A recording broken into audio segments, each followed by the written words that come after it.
아멘. 우리 하나님께 영광의 박수를 올려드리겠습니다.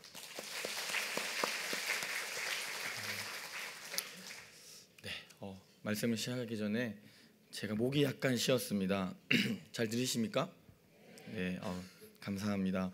제가 목이 쉬어서 혹시나 우리 성도님들 말씀 들을 때 불편하실 것 같아서요. 오늘 말씀은 최대한 짧게 전하도록 하겠습니다. 이미 은혜가 우리한테 풍성히 이루어진 것 같습니다. 네, 하나님께서 올 여름 미얀마와 인도네시아 단기 선교를 먼저 우리 교회에 허락해 주셔서 너무나 감사합니다. 그리고 또 두 곳 모두에서 하나님이 우리에게 주신 사역들을 잘 감당하고 또 안전하게 다시 교회로 돌아와서 그것도 또한 너무나 감사합니다. 단기 선교를 준비하고 그리고 현장에서 사역을 하면서 자기 자신도 모르게 은혜를 받고 또 믿음이 조금씩 성장하고 성숙해지는 것을 제가 볼 때요, 하나님께 또 한 번 감사했습니다. 우리가 하는 게 아니라 역시 하나님이 하시는구나 하는 생각을 많이 하게 되었습니다.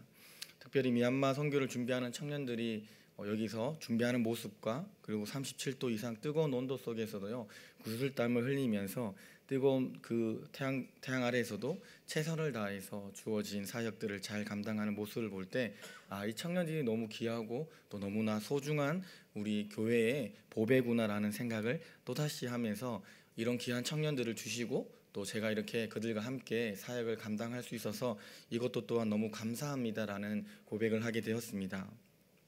제가 지난 목금토의 수련회를 마치고 돌아왔는데요, 제가 자세히는 듣지 못했지만 미얀마 못지않게 인도네시아도 하나님의 놀라운 은혜를 경험하고 하나가 되고 한 마음으로 맡겨졌던 귀한 사역을 잘 감당하고 돌아온 것을 제가 들었습니다. 맞죠? 네, 할렐루야. 네, 하나님이 동일하게 미얀마 팀과 인도네시아 팀에 똑같은 은혜를 주신 것 같습니다. 너무나 감사하고요. 다시 한번 감사한 것은 우리 성도님들이 저 모습 이 모습으로요, 또 기도로 또 물질의 후원으로 많이 도와주셔서 사실 그 많은 인원들이 미얀마와 인도네시아에서 맡겨진 사역들을 잘 감당할 수 있었던 것 같습니다. 다시 한번 너무나 감사합니다. 오늘 말씀을 잠깐 나누도록 하겠습니다. 예수님께서 오늘 이 본문 속의 앞에는요, 예수님께서 하늘에 올라가시는 장면이 기록되어 있습니다. 예수님께서 하늘로 올라가시는 것을 제자들이 목격을 했습니다. 그리고 천사들이 제자들에게 이렇게 이야기합니다. 너희들이 하늘로 가심을 본 그대로 다시 예수님께서 이 땅에 오실 것이다라고 말씀을 하고 있습니다. 그리고 오늘 우리가 함께 읽은 본문의 12절은 또 이렇게 시작합니다. 제자들이 감람원이라 하는 산으로부터 예루살렘에 돌아오니 이 산은 예루살렘에서 가까워 안식일에 가기 알맞은 길이라라고 기록되어 있습니다. 예수님께서 승천하신 곳은 감람산입니다. 감람나무, 즉 올리브 나무가 많은 곳이라고 하여서 감람산이라고 불리는 곳입니다. 제자들은 예수님께서 승천하시는 모습 그대로 다시 오실 거라는 사실을 확인한 즉시 그들은 감람산에 계속 머물렀던 것이 아니라 감람산을 떠나서 예루살렘으로 돌아갔습니다. 그들이 계속 살았던 그 예루살렘으로 다시 그들의 삶의 현장으로 그들의 사역을 하던 곳으로 돌아간 것입니다.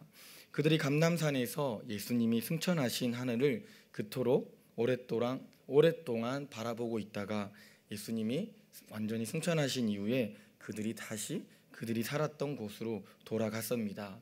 여러분, 제자들이 어떤 예수님을 만났습니까? 부활하신 예수님입니다. 죽었다가 다시 살아난 예수님을 감람산에서 만났습니다.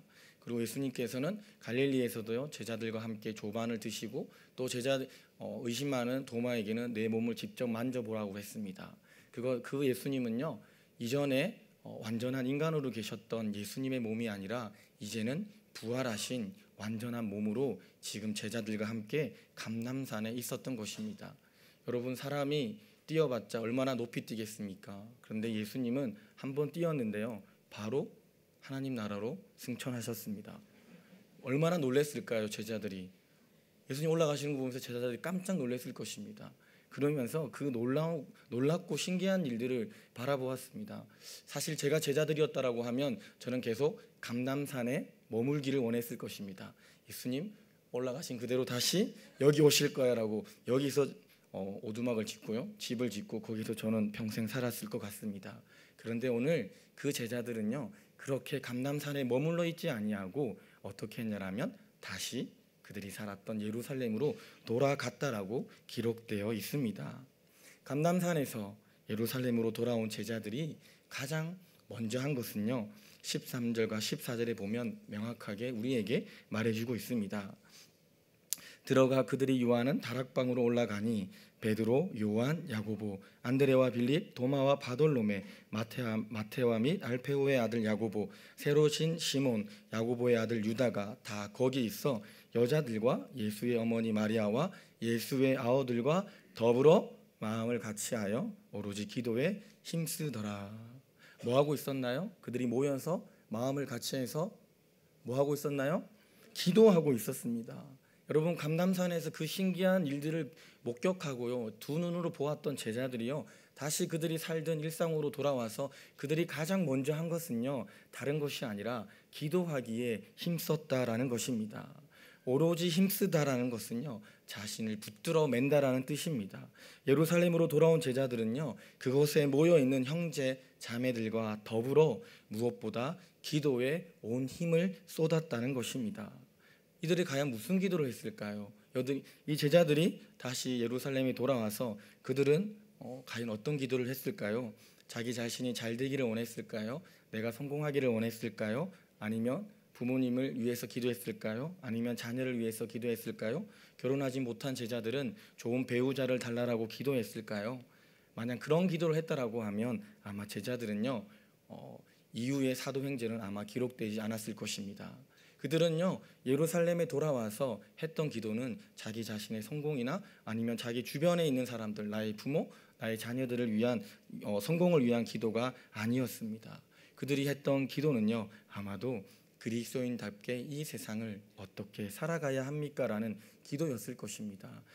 예수님이 그렇게 승천하시는 걸 보시고, 그리고 제자들에게 명령하셨던 그 성교의 명령들을 받고 난 뒤에 그들은 이렇게 기도했을 것입니다. 우리가 어떻게 하면 주의 복음을 전하고 어떻게 하면 이 생명의 복음을 이 세상 가운데 전하는 힘과 용기와 지혜를 우리에게 주십시오라고 아마 제자들은 그런 기도를 했었을 것입니다. 그러한 기도가 있었기에 그들은 죽음도 두려워하지 아니하는 증인의 삶, 순교자의 삶을 살았던 것입니다. 제자들이 예수님으로부터 3년 동안 훈련받았습니다. 그 훈련 받은 것은요, 예수님 안에서 교회를 세우고 서로 섬김의 삶을 실천하며 또한 세상에서 그리스도인답게 살아가기 위함이었습니다. 사도행전은 그리스도인들의 교회 생활과 또 교회 봉사에 관한 그것만을 이야기하는 책이 아닙니다. 이거 플러스해서요, 이거를 더해서 교회에서 시작된 그리스도인들의 삶이 세상으로 이어져야 한다는 것을 또한 우리에게 말해주고 있습니다. 오늘도 우리 시대에도 마찬가지로 우리 교회 안에만 갇혀 있는 것이 아니라 우리가 이 교회와 또 예배를 통해서 주님께서 주시는 많은 은혜들과 사랑을 경험한 그리스도인들은 이제 세상 가운데서 그 빛과 소금의 역할을 감당해야 할 것입니다. 예수님께서 하나님의 이끄심을, 하나님의 뜻을 바르게 이해하고 또 바르게 분별할 수 있었던 것은요, 예수님도 그만큼 기도하셨기 때문입니다. 오늘 예수님께서 애절하게 기도하셨던 감람산은요, 누가복음 22장 39절에 보면 예수님께서 감람산을 찾아서 기도하셨다라고 하는 말씀이 있습니다. 그런데요, 감람산을 찾아서 기도했는데 그 앞에 붙는 수식어가 있는데 습관적으로라고 기록되어 있습니다.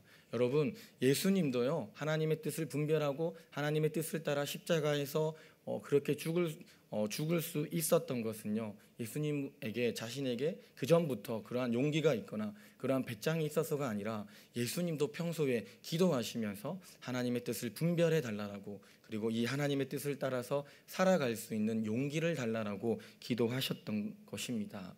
중요한 것은요, 평소에 습관으로 기도하셨다는 겁니다. 어느 날 한 번 기도한 것이 아니라 습관적으로 늘 기도했던 곳, 그곳이 감람산이었습니다. 우리 인도네시아 팀, 미얀마 팀도 이제 습관적으로 새벽 기도를 나올 줄 믿습니다. 아멘을 하지 않는군요. 네, 나오실 거죠? 네, 우리 청년들이 새벽 기도에 나오니까 우리 어르신들이 너무 좋아하는 것 같은데요. 우리 청년들이 비록 새벽 기도를 매일 나오지는 못해도 특세 꼭 나오시기를 바랍니다. 그리고 각자의 처소에서 기도하는 우리 청년들, 또 우리 인도네시아 팀, 그리고 우리 모든 성도님들이 되기를 간절히 소망합니다. 미얀마와 인도네시아 선교를 통해서 주신 하나님의 귀한 은혜와 사랑을 기억했으면 좋겠습니다. 하나님의 은혜와 사랑이 그런데 잠깐 우리에게 감동을 주고 떠나가는 것이 아니라 잠깐 우리에게 있다가 잠깐만 유지되는 것이 아니라 우리의 일상의 삶 속에서 계속 유지되기를 바랍니다. 미얀마와 인도네시아 땅에서 받은 사랑과 은혜를 유지하기 위해서 우리는 우리 일상의 삶 속에서 습관적으로 기도하는 모습이 있어야 할 것입니다. 다른 것이 우선순위가 아니라 바로 오로지 기도하기를 힘쓸 때 하나님은 우리에게 더 많은 은혜와 사랑을 우리에게 허락해 주실 것입니다. 이제 미얀마 단기 선교와 인도네시아 단기 선교는 오늘 예배로 해서 사실 끝이 납니다. 그런데요, 미얀마 단기 선교와 인도네시아 단기 선교는 끝이 나지만 우리 성도님들이 계속 살아가야 할 인광행전은 이제부터라는 것을 명심하시고 우리가 온전히 기도에 힘쓰는 우리 은광교회가 되기를 한 번 더 기도합니다. 함께 기도하겠습니다. 살아계신 하나님 아버지, 감사합니다. 무더운 날씨 속에서도 인도네시아와 미얀마에서 하나님께서 주신 이 귀한 생명의 복음을 전하게 하시고 그 땅을 섬기게 하심 너무나 감사합니다. 하나님, 그 땅에서 우리는 하나님의 마음을 보았습니다. 그 땅에서 헌신하시는 하나님의 모습을 또한 보았습니다.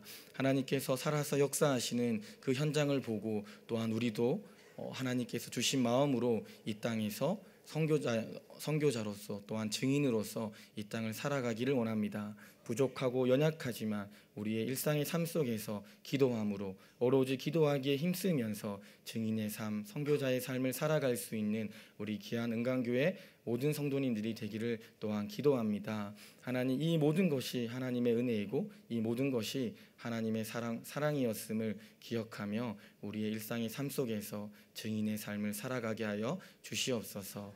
이 모든 것 우리를 구원하신 예수님의 이름으로 기도합니다. 아멘.